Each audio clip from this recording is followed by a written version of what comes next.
Hey ladies and gentlemen, welcome back to another HD broadcast, and I know I haven't done a game in a couple of days, but that is because I have been playing some Starcraft 2 ladder with the Zerg, and I just barely reached, I think like 1,000 points in Diamond or something like that, so haven't really been playing too much ladder, mostly play a lot of in-house games, but I thought it would be good to get my skills up to scruff, but I know that I've got some casting duties to do, and I looked back to see what kind of games would be interesting to cast, and this is one of the first ones that was suggested. It is oGs.SuperStar spawning as the blue Zerg here at the 2 o'clock position on Delta Quadrant.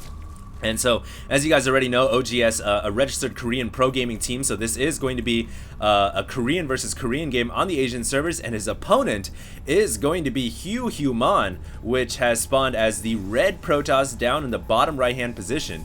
Now, I don't know too much about HuHuman. In fact, I've never heard of the name before, but this replay was highly recommended, so I'm going to assume that it is going to be a pretty entertaining match. Looks like Superstar is already moving his Overlord in the correct position, gonna find the Protoss player, who is going to be walling off with his Gateway, and I'm gonna assume possibly a second Gateway or a Cybernetics Core. 2-Gate obviously is one of the builds that can work quite well against a Zerg player, especially when they decide to fast expand. But let's see, Human here is going to be running his probe over to the 2 o'clock, so he is going to find oGs.SuperStar as well, who has decided to go for what seems to be a 13 or 14 pool, and it looks like he is gearing up to get a fast expand as well, as he's saving up those minerals currently at 184.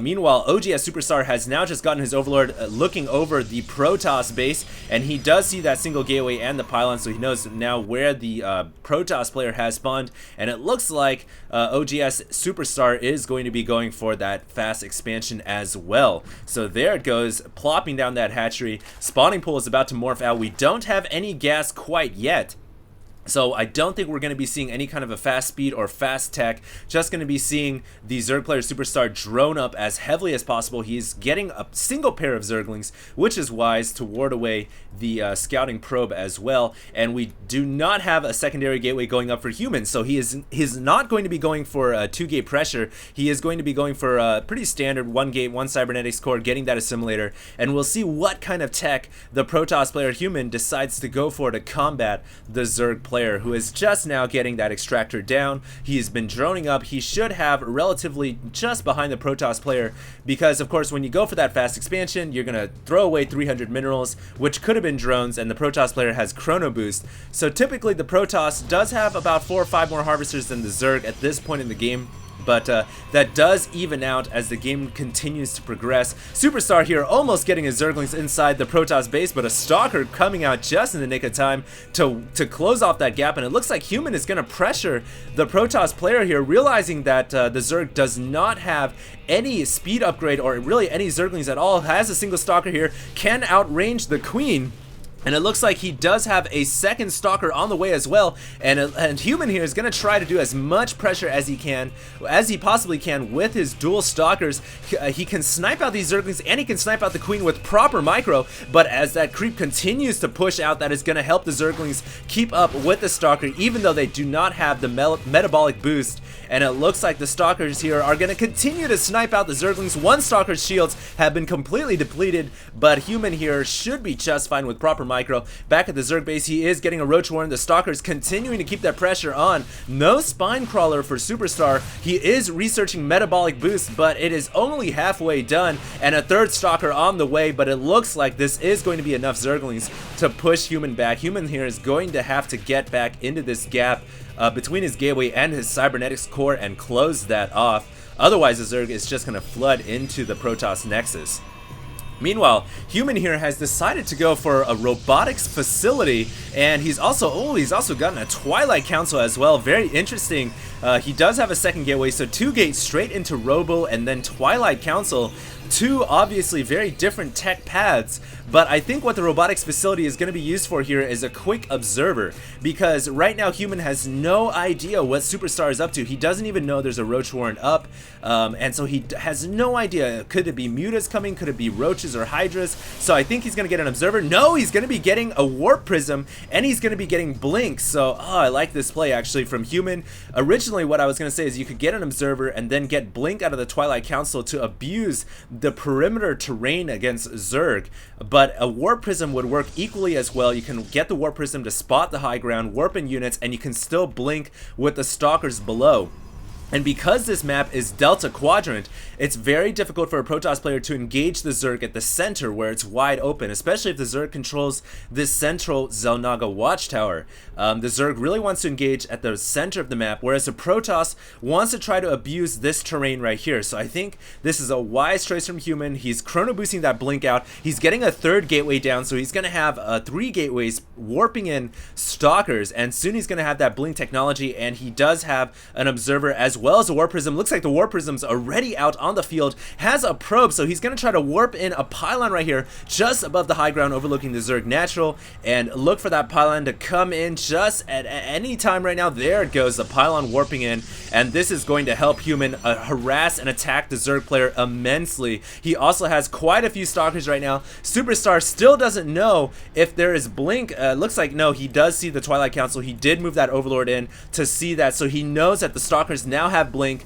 and what he really needs right now is that more Zerglings. He needs to pump out as many Zerglings as he possibly can to deal with the Blink Stalkers. Hydras would be helpful as well. Looks like the Stalkers here are gearing up to blink up to the high ground above. Of course, Human now has vision of that high terrain, so he can blink those Stalkers up there, and look for him to even warp in some more units with this pylon and this Warp Prism. He, oh my goodness, he might even have the ability to range this extractor as well. Superstar here in a lot of trouble, forced to throw down a couple of spine crawlers at the front door, realizing that the Stalkers could be a huge threat, and it looks like Human is going to blink up to this high ground ledge above. Now, it's going to be absolutely crucial what kind of damage Human can do. Obviously, he can blink down below, and yeah, he's using that Shift Q blink to blink right down below into the Zerg, a natural where the rocks are, and it looks like he is going to get his Stalkers in here, but the Zerglings here doing a lot of damage to the Stalkers. Zerglings blinking to the ground below. There are some Roaches above, though, so they do have that high ground advantage, and Human here has got to be careful. He might get stuck into a very bad location, but using that blink Stalker, Shift Q blinking them out of the way.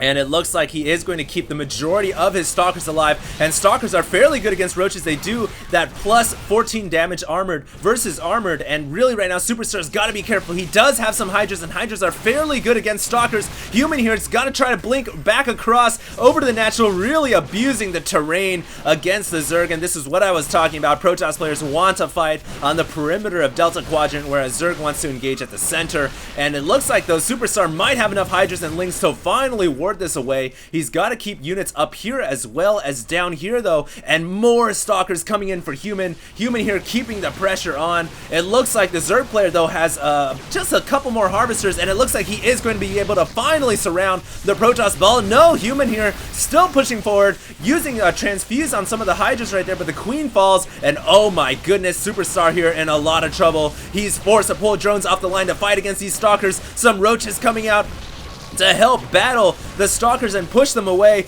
but more Stalkers are continuing to warp in on that high ground ledge above. Superstar here is forced to just dance back and forth, and this has got to be so annoying. He's even pulling his spine crawlers over to burrow them down, but of course the spine crawlers take years to burrow down, and that is going to allow the Stalkers to snipe out a couple of them. More Hydras and Roaches, but the Stalkers blinking back over to the rocks over on the west or on the eastern side, and the Stalkers also coming down from the ledge above. What can Superstar do? The pressure continues to pour on the Protoss player and the Zerg at 200 APM apiece, or nearly 200 APM.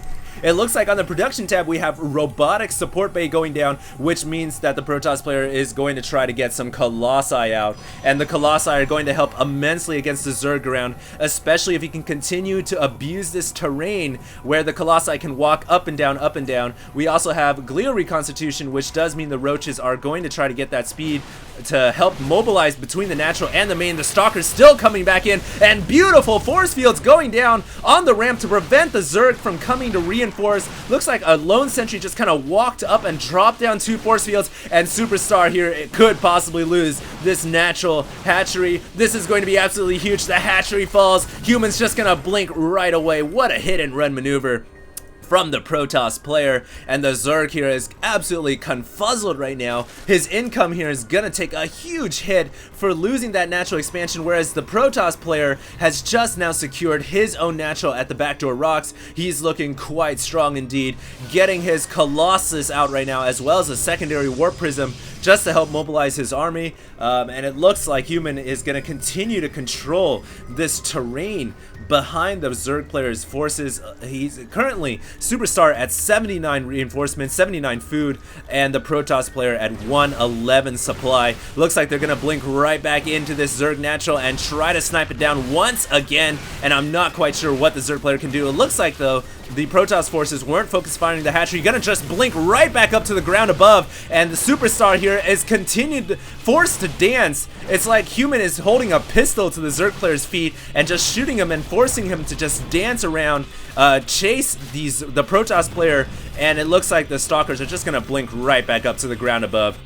This is such abusive play from the Protoss player. I'm not even quite sure what the Zerg could do. He's still got Roaches and Hydras. I honestly feel like if the Zerg player had decided to go for a different tech route, such as Mutalisks, instead of going for Roach Hydra, he might have been able to secure the map control right now, but right now he's in a lot of trouble trying to get a couple of Spine Crawlers down to deal with the Stalkers that have been just harassing him all day long. He's also forced to build an in-base hatchery because he's got all these resources that have been building up now.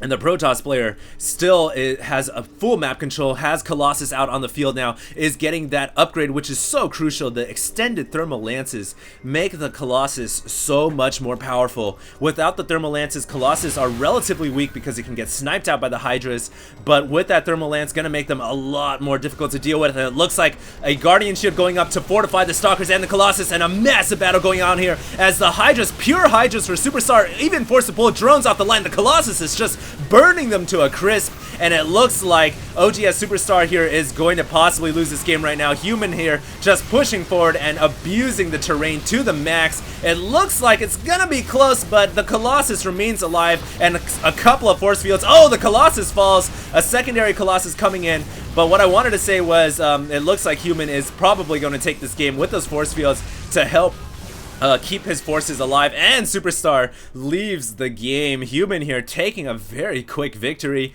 That was quite decisive and very beautiful play from the Protoss player, using these proximity pylons, abusing the terrain as much as he possibly could, and obviously there was not much that the Zerg player could do. Really, he could have gotten Spine Crawlers a little bit earlier up here at the main. He could have went for Mutalisks sooner as well, but unfortunately taking that abuse right behind, right from the behind, and not much that the Protoss player could do, or the Zerg player could do. So hopefully you guys enjoyed that broadcast. And Human here taking a game against one of oGs's supreme premier players, Superstar. So once again, thanks a lot, guys, for tuning in, and of course stay tuned for more HD broadcasts. HD signing out.